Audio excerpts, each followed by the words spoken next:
While RJon is away, Team RJon's gonna play. We're here to bring you our favorite actionable insights and content from RJon's newest book, Profit First for Lawyers. Profit First for Lawyers is going to accelerate your law firm's growth so that you can profit in every area of your life, not just financially. Team RJon is also going to be sharing what it's really like to work with RJon Robbins behind the scenes. So, put your BS aside for the next few minutes and put yourself, your family, your firm, and your profit first. Welcome to the second episode of the Profit First for Lawyers podcast. My name is Carly, and today we're joined in our digital studio with another member of Team RJon. Today we're talking to Tami. Tami, welcome to the show. Do you want to introduce yourself? Hi, Carly. Thanks so much for having me on today. My name is Tami, and as Carly mentioned, I am part of Team RJon. I started with the team in early April, and I reside outside of Indianapolis, Indiana, and Fishers. Excellent. Thanks for joining us, Tami. So Tami is going to be sharing one of her favorite segments from the studio a little bit later today. But before that happens, Tami, can I throw you a little bit under the bus? I think this is a really good time for people to get to know you a little bit. So Tami, can you explain a little bit what is your role on Team RJon? So Carly, I am a project manager with Team RJon. And what really excites me about that is the number of projects that are in the pipeline. And I have an opportunity to really investigate what each of those projects are and identify where I think my expertise will take those to the finish line. I would love to tell everyone a little bit more about those, but if you know anything about RJon, I had to sign an NDA, which means I've got to keep everything secret until the big reveal. But I can assure all of the Profit First for Lawyers listeners, you will find a lot of value in what is coming down our pipeline in the future. That's so true, Tami. Can I ask then, so what did you think it was going to be like working with RJon before you got hired? So I heard RJon is a straight shooter, and I have learned that that is very true. What I have found really interesting is that RJon has an uncanny knack for having you look at things from a very different perspective. Boy, isn't that the truth? Okay, so then what has it actually been like to work with RJon?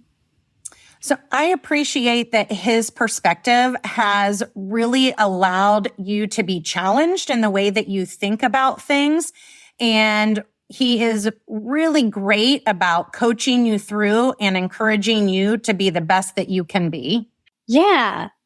We've said a couple of times so far in this podcast that RJon is a natural born coach. So let me ask you, Tami, what is the most profitable piece of wisdom that RJon has either given to you directly or that he's told somebody in your hearing that you're willing to share with the audience? So I have heard RJon say repeatedly that you are going to be surrounding yourself with folks that are a lot more successful than you. And rather than asking them the question about how did you get there, it's more about asking them about what they would do differently. That gives you a completely different outlook on their mistakes so that you will hopefully learn what not to do. I mean, where's the lie? That does tie in a little bit to the clip that you decided on today, right? Do you want to introduce the clip? So the clip that I chose was RJon talking about how you reinvent your business, and you do that over and over and over again. But before I give that all away, I think that we have an opportunity to hear it from RJon himself. Okay, let's do it. Let's roll the clip. I've been running How to Manage a Small Law Firm since 2009, let's call it. I have reinvented this business over and over and over again. I'm constantly reinventing this business. Every time I have reinvented this business, and there's been at least 5 major versions, 5 major reinventions of this business. And each of these 5 times, I have had people who, like, they're very critical. They're very judgmental. Oh, you see, it doesn't work. No, it worked.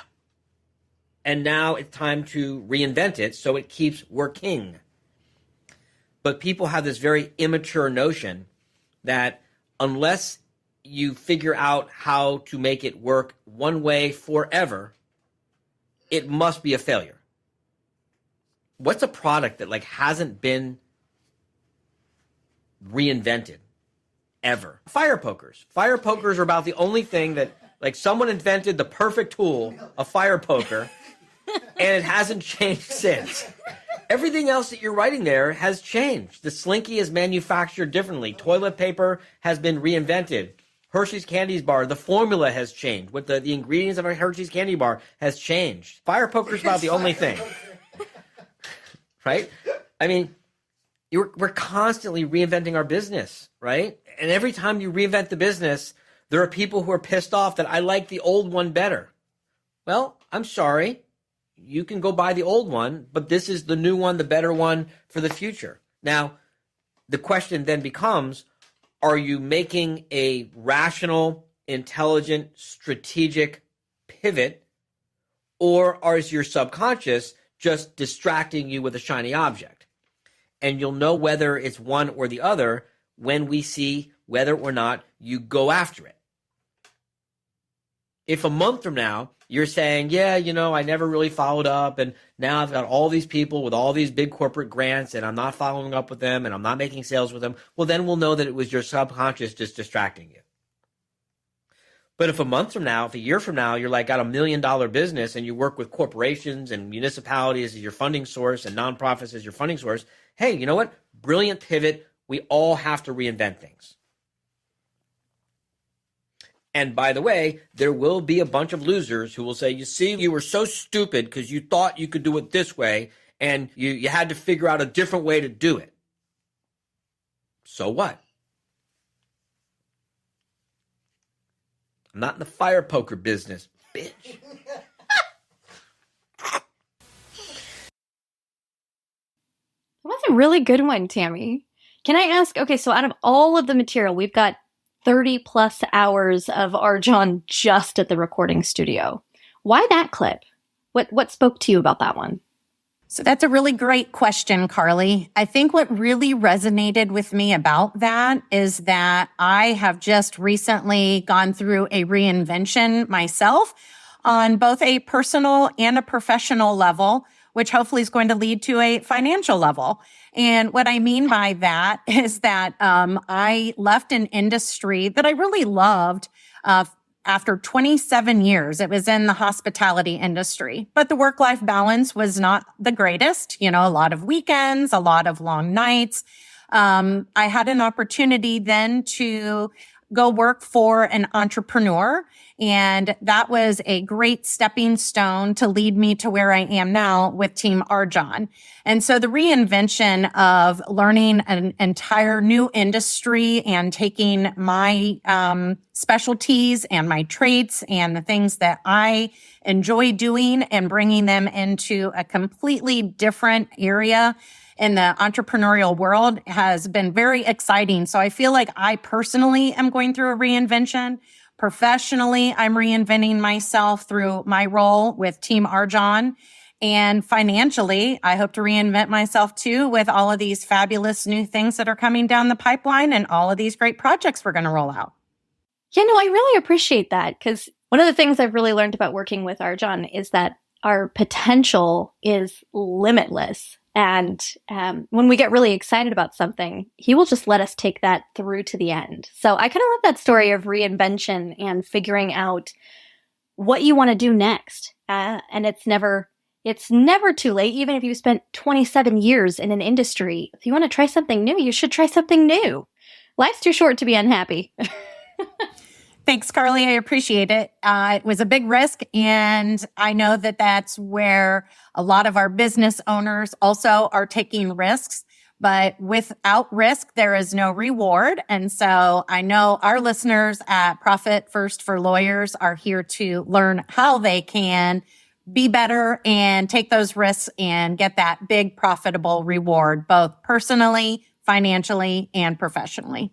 Thanks so much for coming on today and helping us self-launch this book and provide a little bit of actionable insight on the podcast. I think it's a great way to launch the book, and I am super excited to be a part of it. So I really appreciate you reaching out and asking me to be involved, Carly. Oh, we're going to bring you back. I will look forward to joining you again, Carly. It's been a great time. Excellent. All right, guys. Well, last week I promised that we were going to be sending some questions to RJon while he was in Paris, and we got some of those videos back. So special delivery. Let's roll one. All right, so the next question we have received is, I now have this money growing in an account. What's the best thing that I can do with it if I want to grow my law firm? So, good for you. First of all, congratulations. If you have money growing in an account, that means that you are using your business to produce and deliver value that makes people's lives better. Because remember, law firms generate gross revenue by producing value in the world. And of course, we generate a profit by managing the operations efficiently. So good for you. If you've got profit accumulating in your profit first account, congratulations. Okay, now you want to know what to do with it to grow your firm. Well, it depends how aggressively you want to grow your firm, right? But categorically, generally speaking, the number one thing you can do most of the time to grow your law firm, particularly if your revenues are under about $500,000, is replace yourself. Find someone who you can hire to take control of your calendar. Get rid of your calendar. Get rid of your personal errands. Get rid of all of the things you do that are not the highest and best use of your time. Well, I hope that answered some of your questions. And if you have any additional questions, go ahead and send us an email at podcast@profitfirstforlawyers.com. That's for FOR. And we'll either dig into the vault and get you an answer, or we'll send it to RJon and wait for him to send us something back. This has been another episode of Profit First for Lawyers, the podcast. I'm Carly, and on behalf of Tami and the rest of Team RJon, thanks so much for listening. We'll see you next time. Thank you for joining us on another episode of Profit First for Lawyers. If you're enjoying what you're hearing, tell a friend. And buy your copy of the book at profitfirstforlawyers.com. Your future self will thank you for it. And we will see you next time.